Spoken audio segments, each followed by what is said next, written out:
Yeah, so you get the little message. All right. Well, greetings, everybody. My name is Jeff Hester from Social Hikers, the Six Pack of Peaks Challenge, and Bend Hiking Meetup, if that's where you know me from. So I'm excited to launch this trip. Machu Picchu in particular has been sort of on my bucket list, as it is for many people. It's an amazing location, amazing thing to experience and see. If you've done any kind of, research or anything like that, you will know that it's also really crowded there. And so Machu Picchu itself is going to be a super crowded experience. That's just the way it is. There's a permit for it. There's lots of people. There's really no getting around that.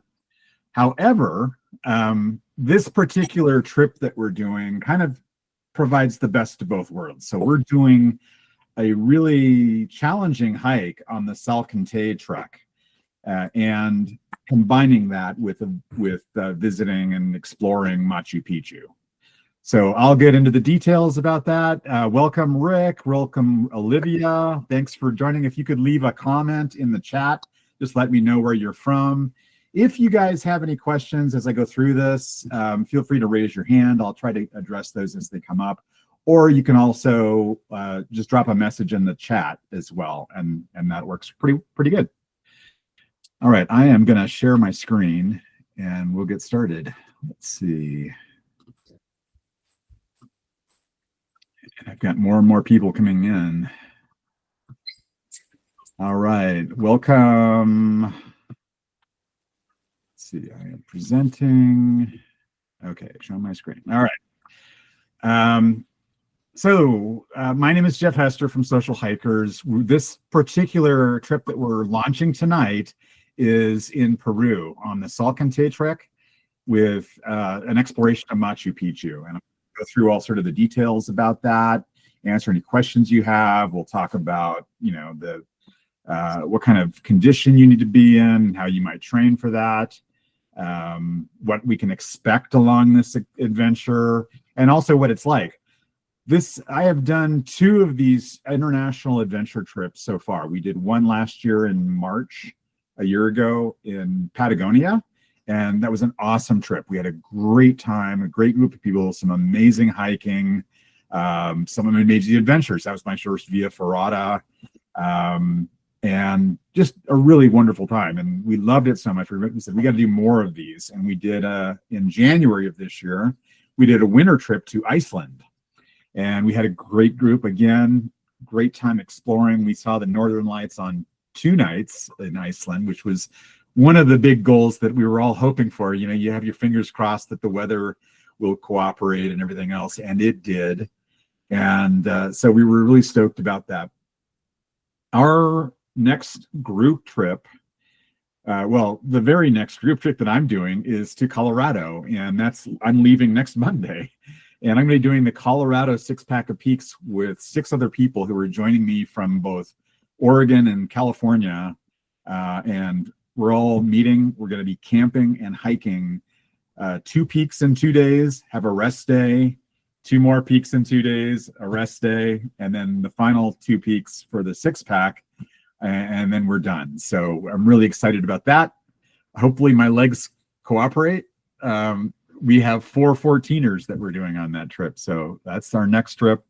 But the next really big international trip is in January, and we're going to climb Mount Kilimanjaro. And this is a trip that's already confirmed. It's definitely happening. But there is space available if Kilimanjaro is something like that's really been, a kind of a cool thing on your bucket list to climb one of the 7 summits. That's the highest point on the continent of Africa. We're going to be doing that in late January of next year. We do have a trip to South Africa that immediately follows that. So this is a little bit different. There is some hiking, but it's not hiking focused. It's more about doing the safaris and the wildlife, the birds, the primates, the big 5, lions, elephants, giraffes, that kind of thing, water buffaloes.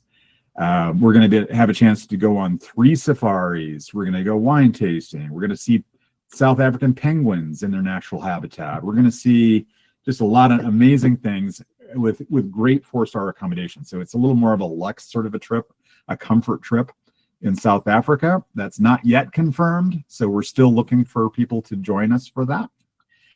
But the trip, oh, and then we're doing New Zealand in March. Adrian and I, who was the first to join tonight, we were talking about this. He goes, "Oh, you got a few trips planned next year," and that is very true. We're doing the South Island of New Zealand over 10 days at the end of March of next year.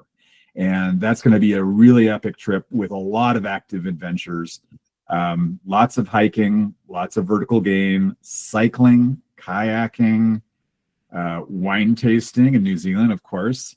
And it's going to be a great trip. That one, we have 2 more early bird spots left for that trip. So those are going to probably be snapped up pretty quickly. But let's get to the meat of this. This is about Peru, Machu Picchu, and the Salkantay Trek. It is happening on October 21st to 28th of 2026. And without any further ado, I want to just talk a little bit about what that trip's all about. So why Peru and why the Salkantay trip? You know, what are we looking to do? Well, the Salkantay Trek is a multi-day trek. We're going to be out there for 4 days hiking and camping. And the nice thing about that versus like the Inca Trail or some of the other routes around there is that it's fewer crowds. It's not to say that we'll be in solitude, but it's much less crowded than a lot of the other places. And much more scenic diversity. So we go all the way to the highest point, which is 15,100 feet. That's higher than Mount Whitney. That's Salkantay Pass. And we go all the way down into the farmlands where you can, see a coffee plantation and roast your own coffee beans and that kind of thing. So really a stunning range of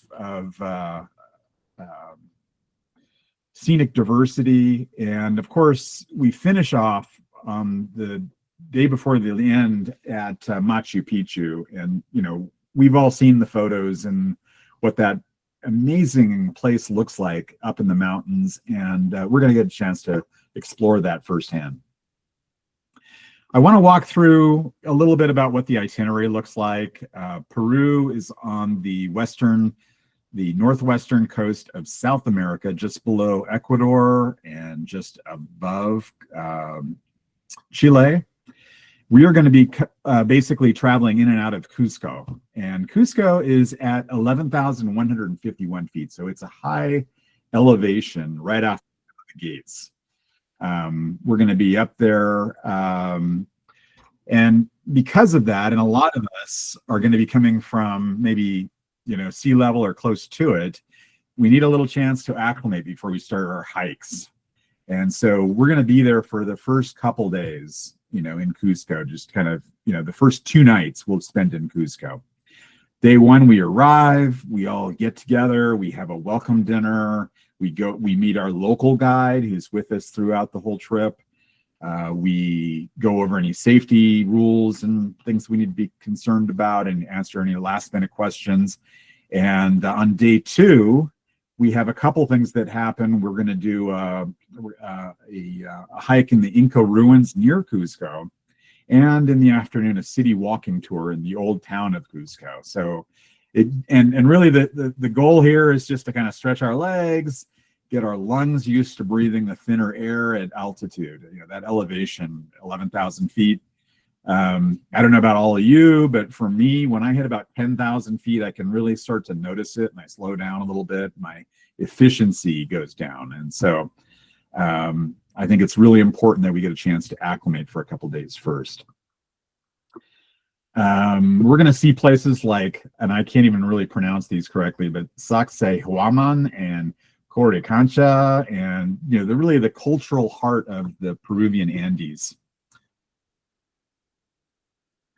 The Salkantay Trek is the meat of this trip, and that's days 3 through 6. And this is an overview with an elevation profile that shows you what altitude we'll be at or what elevation we'll be at each day. On day 3, we're hiking to Humante Lake at 13,780 feet and overnighting at Salkantay Pampa. We'll be hiking 8 miles with 972 feet of gain. So it's not a ridiculous climb, but we are at 13,000 feet. So the elevation is going to have an impact. On day 4, we're going to cross the high point of our trip, which is Salkantay Pass, 15,190 feet. That's going to be a big day. We have 12 miles with 4,265 feet of elevation gain over the course of the day. On day 5, we go into the farmlands and then the coffee region, seeing waterfalls. We'll have a chance to actually roast our own beans in one of the plantations. And we'll hike to La Tapata with our first distant views of Machu Picchu.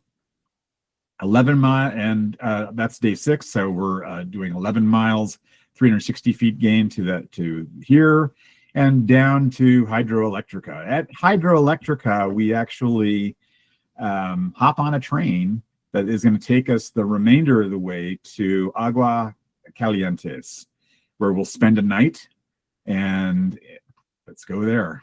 So I'll just walk through some of the photos I have. So Humante Lake on day 3, beautiful glacial cirque with turquoise water and amazing snow-capped mountains all around, waterfalls and so forth. So really beautiful scenic spot. Day 4, Salkantay Pass. You can see here amazing mountains. Amazing mountains. We're up pretty high. There's snow year-round on the tops of these mountains. And so, expect that this is going to be a pretty special day. The farmlands, the coffee plantations, we'll actually hike right through some of those family plantations. And then finally, we go to Agua Calientes. There you can see the train track that takes us right into the center of town. This is basically a small mountain town that supports Machu Picchu. So everybody going to Machu Picchu basically ends up going through Aguas Calientes or exiting Aguas Calientes at some point. But a pretty vibrant town, and the place that we're staying looks pretty cool. Lots of choices for places to go out to eat and kind of explore and things like that. In day 7, we do an actual tour of Machu Picchu. This is about roughly half the day. So we get a chance to do a guided tour with some time afterwards to explore on our own. And when we're done with that, we head back. We'll take trains and shuttles and get back to Cusco, check into our hotel, and gather one final time for a farewell dinner at a local restaurant. And in the morning, breakfast at the hotel, and hasta luego. We all make our ways back home to wherever that might be. So what's included on this particular trip? Basically all of the accommodations. So we have 2 nights in Cusco at the beginning. We have a night in Aguas Calientes and another night in Cusco, and then the camps along the way. On the camps, they're providing all of the camp gear, the tents, all of that things, all the things that you need, and they will be set up in advance. So we don't have to, pitch a tent or anything like that. Your luggage will be transferred. There is a 12-pound limit for your luggage. So, what you're not carrying on your back in your pack, that's what will be transferred for you. And then, of course, the train ticket, the Machu Picchu entrance, the city tour, all of those things are included. Some things that are not included include alcohol, tips, your flights, visas, travel insurance, airport transfer, and any personal equipment that you want to bring, like hiking boots, of course, that kind of thing. So how to prepare for this, as I mentioned several times, we're going pretty high. In fact, other than Kilimanjaro, this will be the highest that I'll have ever been. I've been up Mount Whitney a few times, and this is the Salkantay Pass is even higher than Whitney. So altitude awareness is really important. And so it's really good that we got a couple days to acclimate at the beginning in Cusco. It is possible to acclimate for this, or to kind of prepare yourself. So if you have a chance to hike above 10,000 feet at some point before we go, just so that you know how your body responds. And if you maybe you've done that, 10 years ago or something like that, you'll want to do it again, just so that I know my body's changed from when I was younger, and you want to know that, how your body's going to respond at altitude. You're probably not going to get a chance to get up to 15,000 feet. That's pretty unlikely, but if you do, that's awesome.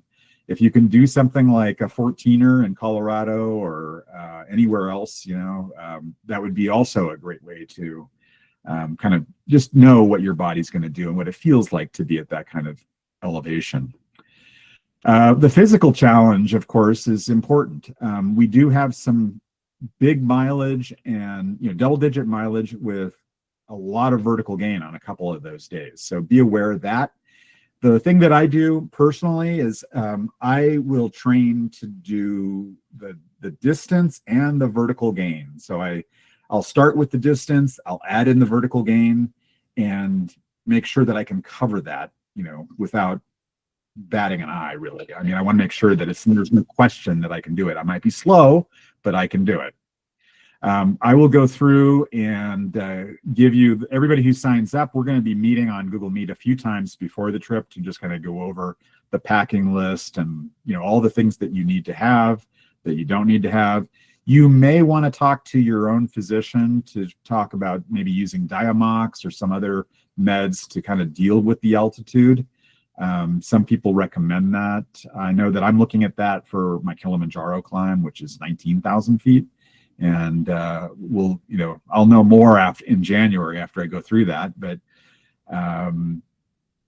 that can be a big help for dealing with altitude sickness. And everybody who signs up, we're going to go through and we'll get to know each other online beforehand. If we're not in the same area, if we are, we'll get a chance to hike together. And ideally, we'll have a chance to do some training hikes together and feel good, get to know each other a little better, and make sure that we're all excited and prepared for this trip. The trip cost and registration, the trip price is $2,700 for the 8-day trip. There is an early bird deal of $2,600, so you save $100. And the deposit due at registration is 25%, or $675 for the regular price, $650 for the early bird. And registration is open now, so it's available for you now.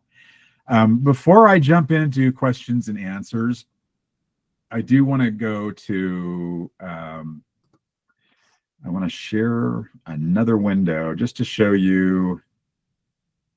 All right. And I'm gonna post this in the chat. So those of you who are looking into the message board, that's the link to the actual trip itself. And this is where you would sign up. And actually, let me refresh that, because this trip is live now. There it is. So now you can see there's somebody's already taken one of the early bird spots in the last 20 minutes. So, people are excited about this one. I think this is going to go pretty quickly. And you can see some more pictures of the trip. You'll get information about, sort of the overview of what the trip includes, kind of a lot of the things that we've already talked about tonight. Note that you will need to present your passport information 60 days before the trip starts. So make sure that you have a valid passport. It's not going to be expiring within 6 months or anything like that. And that you've got that information to share for the booking for the Machu Picchu tour. Just as an aside, my passport I just recently renewed my passport a couple months ago because of some of the trips that I've got planned, and mine was going to expire in August or September of this year. And so I actually mailed it off at the end of March to renew it, filled it all in online. I was able to do that. And I got my new passport within like 2 weeks. It was really, really fast. So I was pleasantly surprised by that. If you are eligible to do it online, it goes pretty quickly. There's rules on whether or not you can do that and how that works.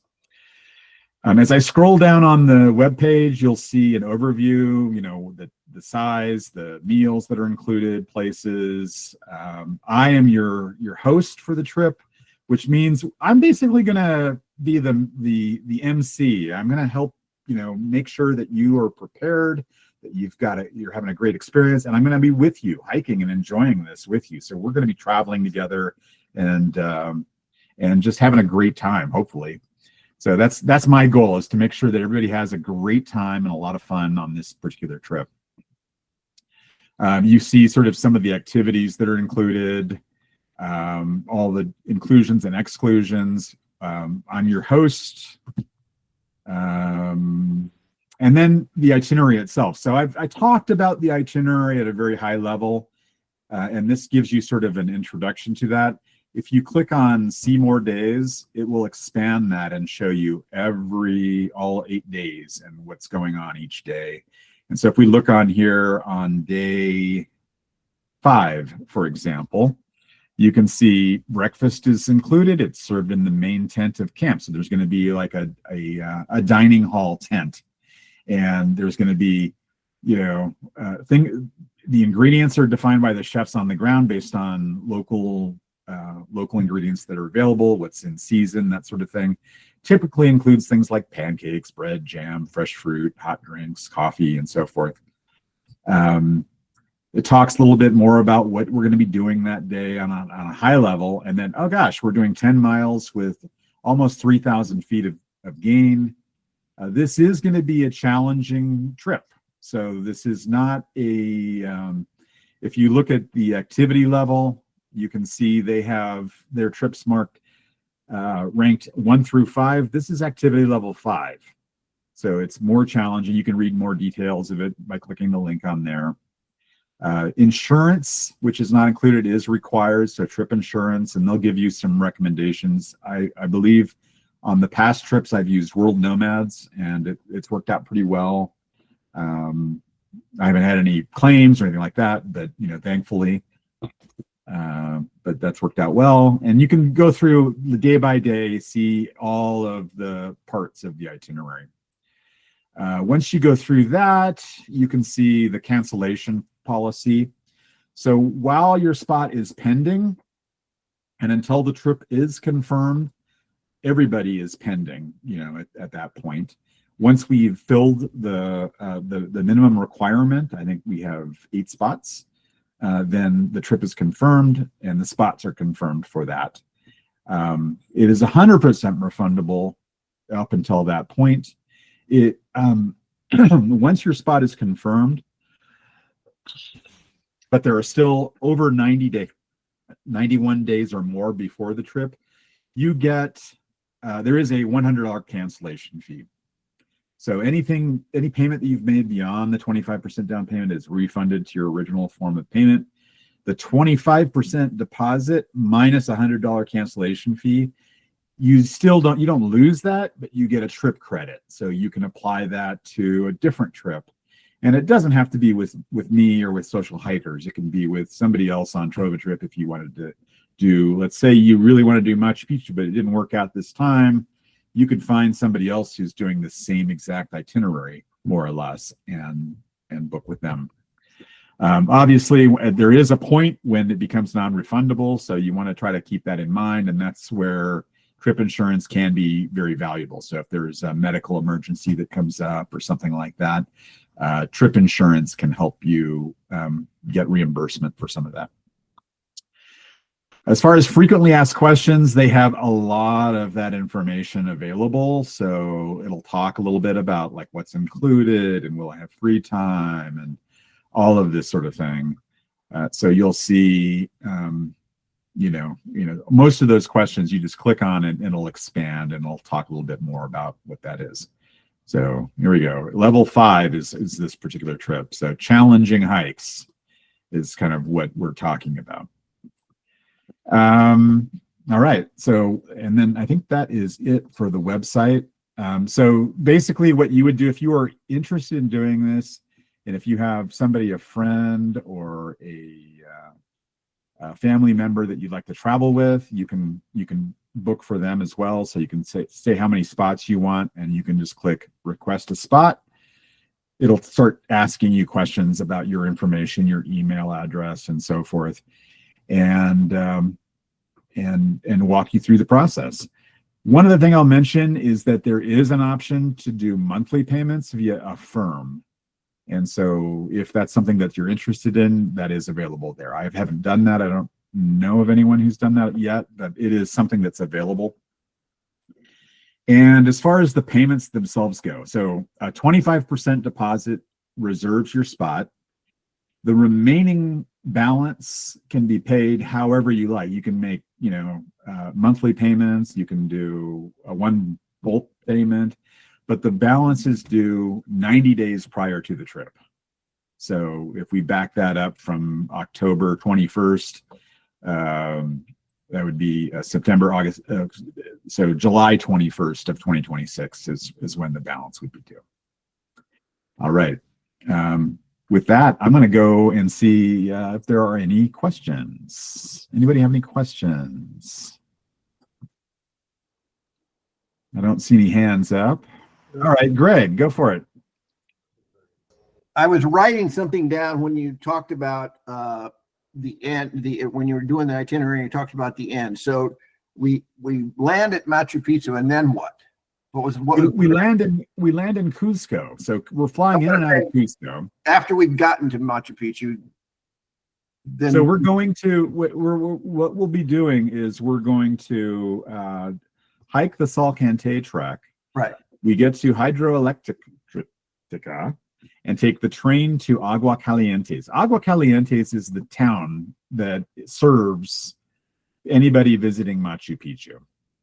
And so we're spending a night in Aguascalientes. In the morning, we'll have a shuttle that takes us up to Machu Picchu. Okay. And we do our tour and explorations of Machu Picchu. We hop back on a shuttle back down to, and I'm not sure if we go and take the train from there or if we take the shuttle all the way back to Cusco. But we go back to Cusco, go back to the hotel, check in, Okay. That's part of this. Okay, that's how that works. Great question, though, Greg. Ross, you have your hand up. Yeah, thanks.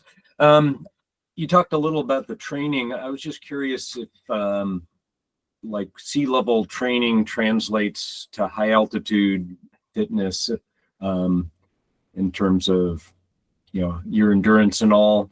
I'm sure you also need the high altitude training. But where are you from, Ross? I'm in the Bay Area. In the Bay Area, okay, yeah. So not exactly, right? I mean, it's obviously not going to do it exactly, but there are, two aspects of that you need to consider. And one is obviously the mileage. You have the physical fitness to cover the mileage. That's one thing, and the vertical gain. So if you're going, almost 4,000 feet. You want to try to simulate that or, approximate that. So that might be maybe in the Bay Area, you're doing Mount Diablo from Mitchell Canyon and then maybe doing something else, or you're doing Mount Tam from Stinson Beach. That's going to have some elevation gain. That being said, you're not at a high elevation, so you're not getting that acclimatization that you would get, or that you might like. For that, you might want to take a trip to the Sierras, or spend some time, maybe go up.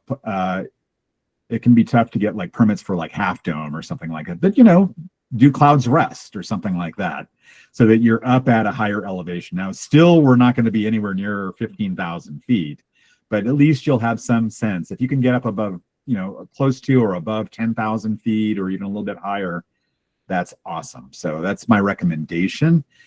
Now, having said all that, I'm going to do something similar to what I did for my own training plan for Kilimanjaro. And I'll share this. Let's see. Let me go.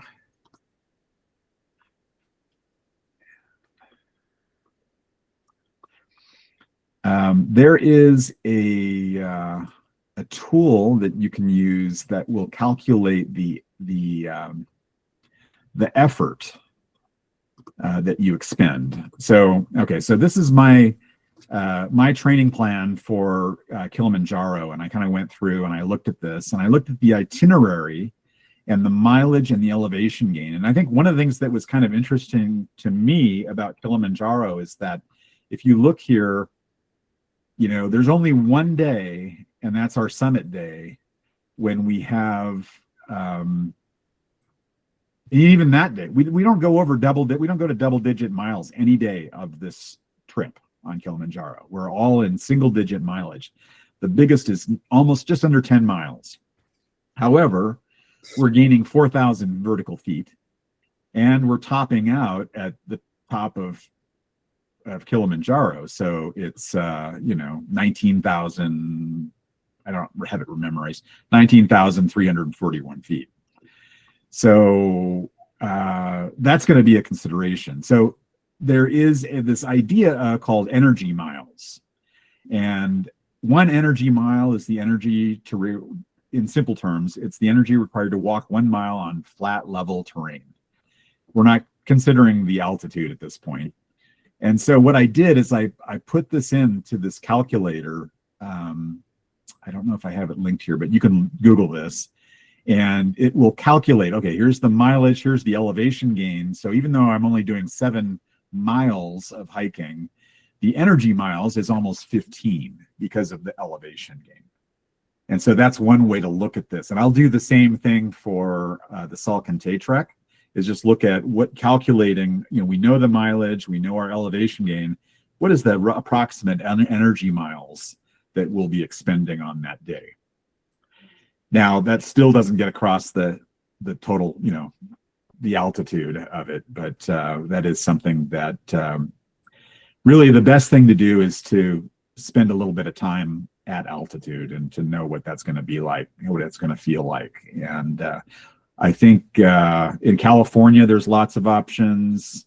There's some, most of the Western states, the Western US has lots of, pretty good options for getting up at altitude. And you just have to spend some time up there just to know. Doesn't mean it has to be right before the trip or anything like that. Just to know, like, yeah, when I get up there, I slow down a little bit. It takes a little bit longer for me to hike a mile, and I feel maybe a little lightheaded or whatever, just to know your body and know how you're going to respond.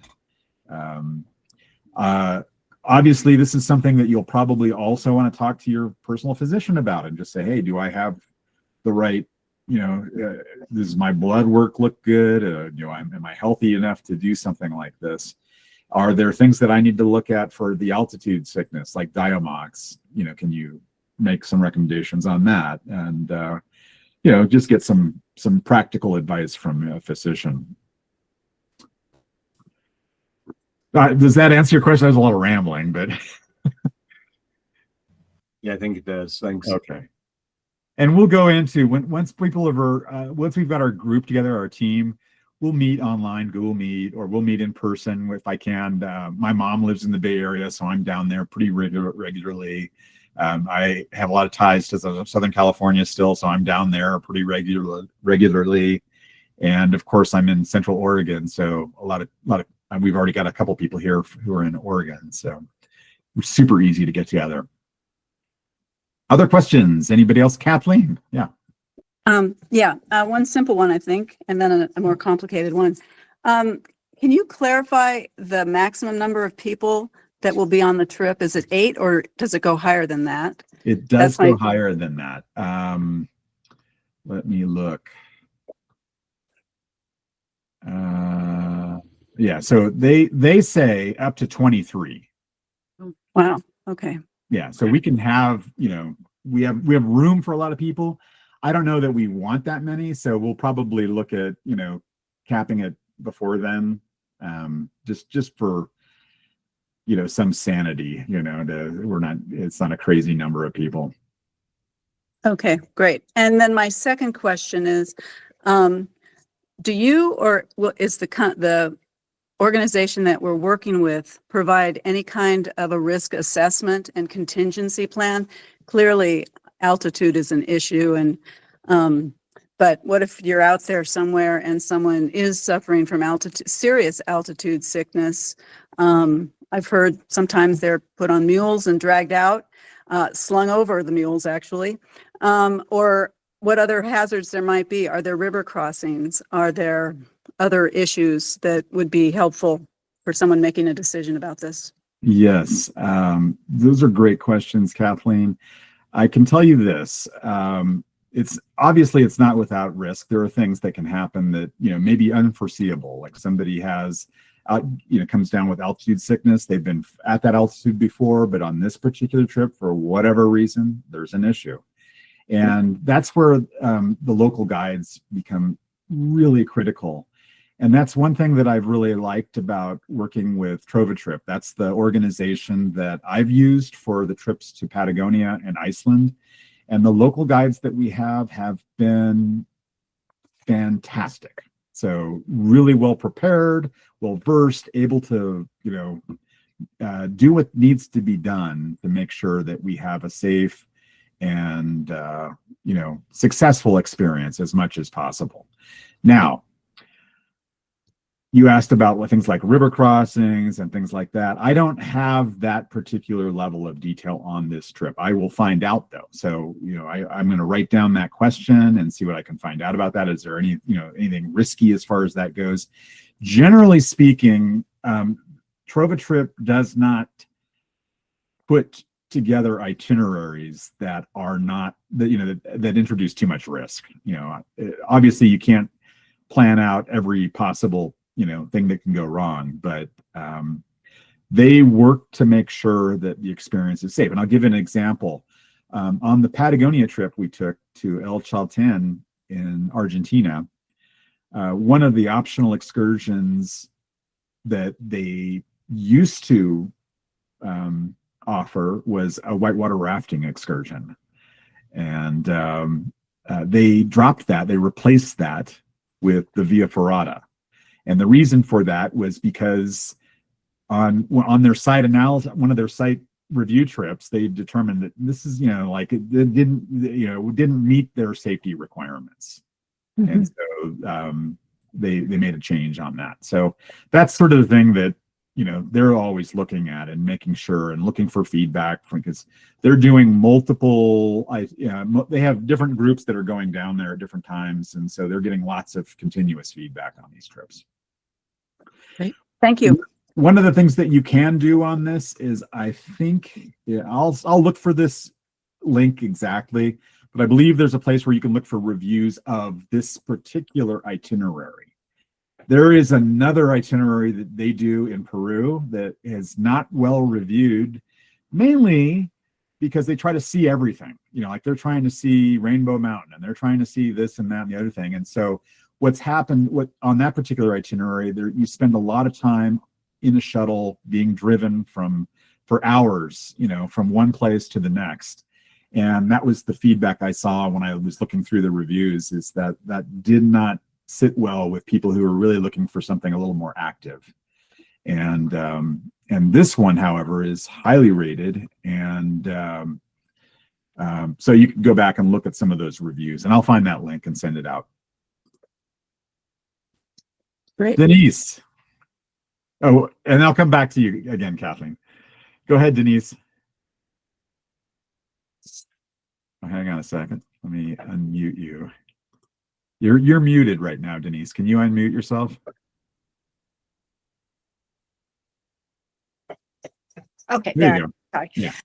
I did the Red Classic Machu Picchu several years ago, and I noticed the biggest difficulty I had was acclimating prior to the trip. So I stayed in Cusco 3 nights. I don't know if this particular itinerary, if you can do add-ons before or after. I just know my body. It struggles with altitude. So I had Diamox and I did not take it ahead of time. This was my first experience with high altitude.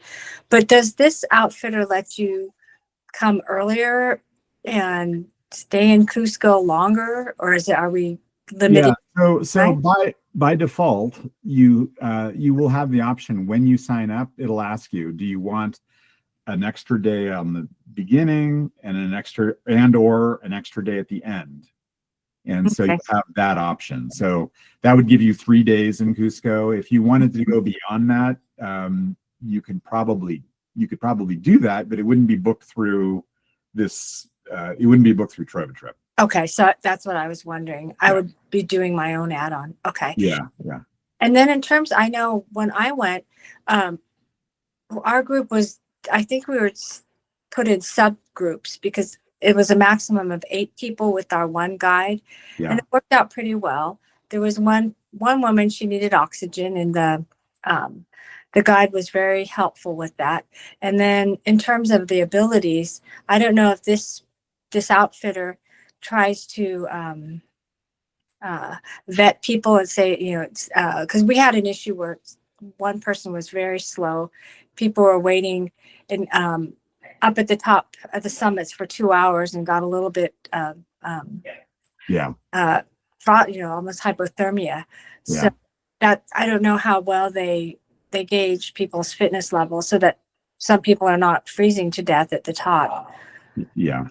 So that's one of the things that I'd like to do before we get started, is that I will set, level set expectations. And one of the things that's great is that many of the people who are on these trips, in fact, not all of them, but almost all of them are familiar with the 6-Pack of Peaks challenge. And, for example, in Central Oregon, 6-Pack of Peaks challenge, if you can do that, you've got a certain base level of physical fitness. And that gives me some reassurance that, this is what it's going to be like.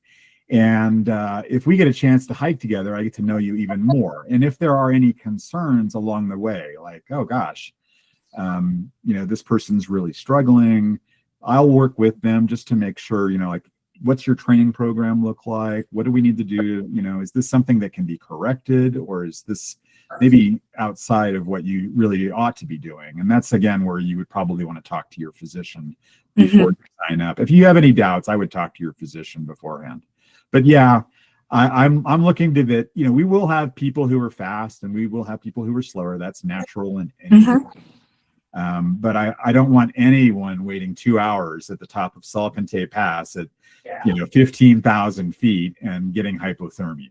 So yeah, it wasn't me who was waiting, but there was one person, and I felt so bad for them because I think it gets dangerous at that point. For sure. Yeah.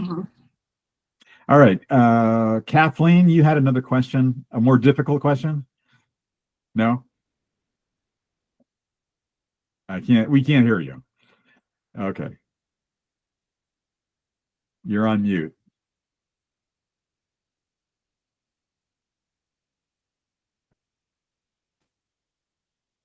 Nope, we can't hear you. That's okay. Okay, Ross has got to run. All right, thanks for joining. This is being recorded, so I'll share that with everybody once it's done, if you want to go back and relist anything. And of course, if you have questions that I didn't get to or didn't answer satisfactorily, you can send me a message or an email and I'll be sure to answer this. Adrian and then Rick. Go ahead, Adrian. Hi, I was just wondering, talking about altitude, I was wondering if you think it'd be a good idea or even possible if we do like a meetup somewhere in the San Gabriel Mountains or Eastern Sierras and did like a multi-day group backpacking trip like in the Cottonwood Lakes area. We're at altitude, so we get a good assessment of how we are before the trip itself. Yeah. Love that idea. And I think, absolutely. Let's try to get something together. So if we have, anybody in the Southern California area on our team, we can put together a little group and do like at least an overnight or maybe a 2-night, and if that doesn't work, people can join us for a single day. One of the things that I've done for many years running is the Climb for Heroes at Mount Baldy in November, which is a fundraiser for the Heroes Project. And, Mount Baldy's over 10,000 feet, just a little bit, but, it's 10,000 feet. It's legit. And, if nothing else, we'll have a sense of how everybody's doing and where they're at at higher altitudes. So, Rick, go for it. Hi, Jeff. Hey. So I'm having trouble locating the chat feature in my thing. What was the link to that the trip again. Okay. I will email the link to everybody on this call. Okay. The link is a little bit long for me to like spell it out. It's Oh. yeah. Can But if you go to Social Hikers, Uh-huh. socialhiker.net, and go to events, you will find it there as well. So I'll it's not there yet, but I'm going to put it there after this call. So I'll email it to everybody on the call, and I'll also put it on the Social Hikers website. Okay. And it details obviously a lot of things. I'm curious if it's because you said you went to Kilimanjaro. I did that too. Is it, or you're going to Kilimanjaro? Is it I'm something? going. It sounds like it's an expedition style thing. It's guided. There's porters, so you're just carrying a day pack, and then They're carrying up to 12 pounds of your gear, so not a lot of gear, but you know the tents are already set up. They provide they provide a lot of that. So you're basically carrying some of your clothes and that sort of thing, for the trip, layers, and snacks and that sort of thing. So yeah, very similar in that regard. Okay. And will we be seeing probably other groups up there, or are we kind of going on a little? No, I think we'll see other groups as well. Yeah. Yeah. There would be other guide companies, other groups, and different kinds of tent camps and things like that. Yeah. Okay. Can I just jump in here? I had a hard time finding chat too, but down at in the lower right of the Zoom, there's a I, then there's a person symbol, and then there's a square, and that was the chat that I found. Yeah, it's going to be a little different if you're on your phone versus your computer too. So yeah, I'm on my phone. yeah, that makes it trickier. We'll figure it out eventually. Yeah, well, I'll send you the link out. Monica, you've got a question. So Six Pack of Peaks, that's been on my radar. I've been following you for a while, so that's what attracted me to this. I'm an avid hiker, and I typically do 10 miles when I'm doing, just every other, like as often as I can, weekly. But I did a trip to Nepal, and this kind of feels like it might be that kind of a trekking. We did 8 hours of lots of miles a day, and we didn't camp. We stayed in Sherpa homes along the way, but we got a shit ton of elevation in there. So it feels like it's kind of that. I mean, we're not ever going to be in snow, right? What's the weather there in that time of year? Yeah, so we're very close to the equator. We're just south of Ecuador. Yeah. I'm not going to say that there can't be snow, because obviously you see snow on the mountains around you. Right. I'm sure that there are at times snow. However, we're going to be going during the hiking season, so we're at the sort of the towards the end of that. Now, it's not shoulder season. It's still sort of the good, considered the good window to go. Okay. But yeah, it could be chilly, it could be cold. There's some possibility of snow, I suppose, but I would say low possibility. Now, having said that, last year we went to Patagonia in March. That's their summer in Patagonia, and we were there on March 21st, which is the equinox, or the whatever they call it, where you go from summer to fall. Mm-hmm. And so we got snowed on. Oh wow. It was summer, but we got snowed on. And Yeah. so, you just never know, Yep. and we'll be, make sure that we've got the gear list dialed in and have all of those details at hand, so that we're prepared for whatever might come our way. If you do get down to the Los Angeles area and want to organize something like that, I would totally be down for that. For sure. Yeah. Absolutely. Yeah. And New Zealand is awesome. I was just there in December, and I did this North and South Island. It was pretty epic. All right. Yeah. Yeah. I'm looking forward to that. Yeah. It's pretty epic. Cool. Thank you. All right. Any other questions? Let's see. I don't have any other in the comments. Let's see. Who else do we have on here? There was a few people who joined late. Scott, Olivia, thank you for joining tonight. All right. Well, I am super excited about this trip. I think it's going to be an amazing experience. This has been on my bucket list for a long, long time. In fact, I had put together a post way back in 2009 that I listed like, I don't know, 6 different things that were on I called it my life list, things that I really wanted to do. And Machu Picchu was one of those trips. And so the Salkantay Trail is lesser known than the place of Machu Picchu. But the Salkantay Trail is something that kind of, for me, makes this a little more special because we get a chance to do something that is maybe stretches us and pushes us a little bit. And, you know, we get a chance to earn the views that we get on Machu Picchu, as well as on the trail, it's on the trek itself. So I'm really excited about that. And I hope that you'll consider joining me. And if you have any questions that come up, don't hesitate to reach out. My email is jeff.hester@socialadventures.net. And I will send everybody on this call an email with the link to the recording, a link to the sign-up page, and then you'll have my email as well and my contact information. So you'll be able to reach out if you do have any other questions that come up. All right. Thank you. Well, thank you guys. Glad you could take some time to join me, and maybe we'll be hiking together next year. Sounds great. All right. Have a great Thanks, evening, folks. Bye, everybody.